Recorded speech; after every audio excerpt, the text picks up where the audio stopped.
Hoy me referiré a los hidratos de carbono.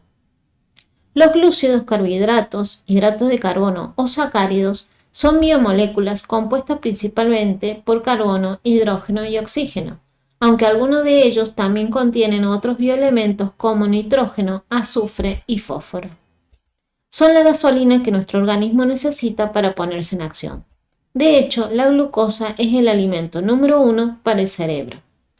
Es posible que muchos de nosotros hemos oído hablar de hidratos de carbono simples y complejos, que es una clasificación de los mismos desde un punto de vista químico.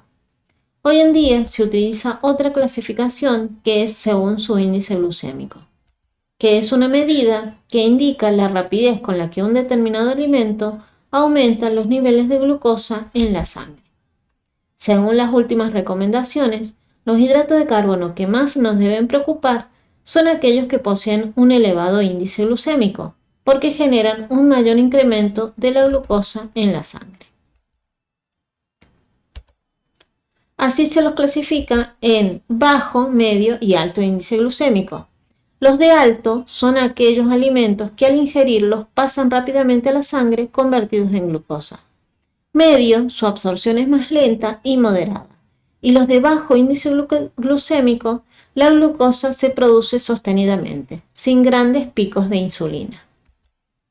¿Qué es la insulina? Se trata de una hormona sintetizada por el páncreas.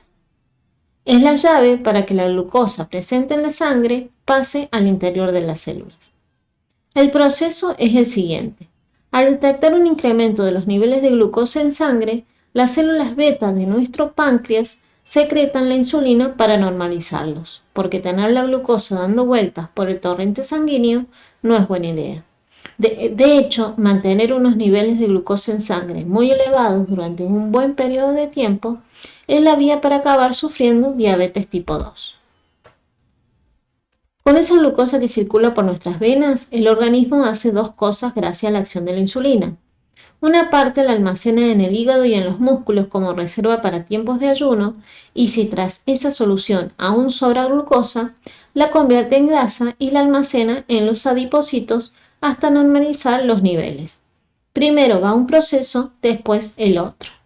Según este esquema, es fácil entender que si esa glucosa llega al torrente sanguíneo de forma moderada, sin grandes subidones, la mayoría de ella acabará en nuestros músculos y no en nuestros michelines.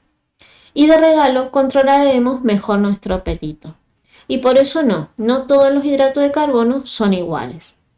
Seleccionar alimentos en función de su índice glucémico puede ayudarte a controlar el peso, porque muchos de los alimentos que deben incluirse en una dieta saludable, bien balanceada, por ejemplo con productos integrales, frutas, verduras y productos lácteos bajos en grasa, tienen valores bajos de índice glucémico.